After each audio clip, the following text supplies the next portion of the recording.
Besimtarët ortodoks kanë festuar Krishtlindjen. Në kishën ortodokse në Shkodër, 10 besimtarë morën pjesë në meshën e mbajtur nga At Nikola Petani, ku kremtuan lindjen e Krishtit.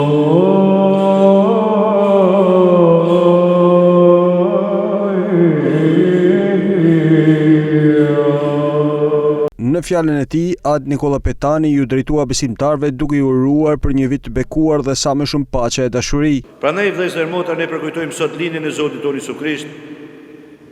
Historia e botës ndryshoi me lindjen e Zotit.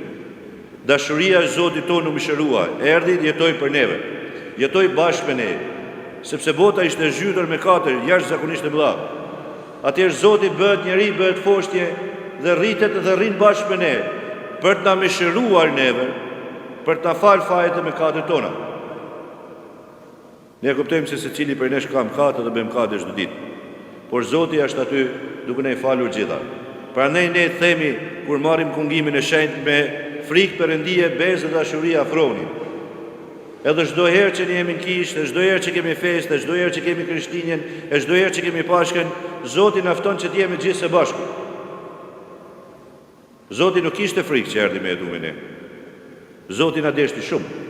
Prandaj erdhi të rrinte me ne. Fjala u bë trup, u mëshirua.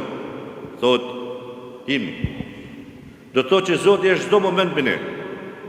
Prandaj me gjithë zemër uroj gëzuar dhe për shumot Krishtlindjen. Zoti na qof ndihmë çdo moment të jetës sonë dhe familjeve tona. Edhe gëzuar edhe një vit mirë për Shkodrën e për gjithë Shqipërinë. Bekimet e Zotit. Besimtarët përcollën urime paqe, shpresë dhe begatije për njëri tjetrin dhe për mbar komunitetin. Festa e Krishtlindjes u përcoll nga një atmosferë ngrohtë, ku besimtarët uruan që kjo ditë e madhe të sjellë paqe dhe mbarësi në çdo familje.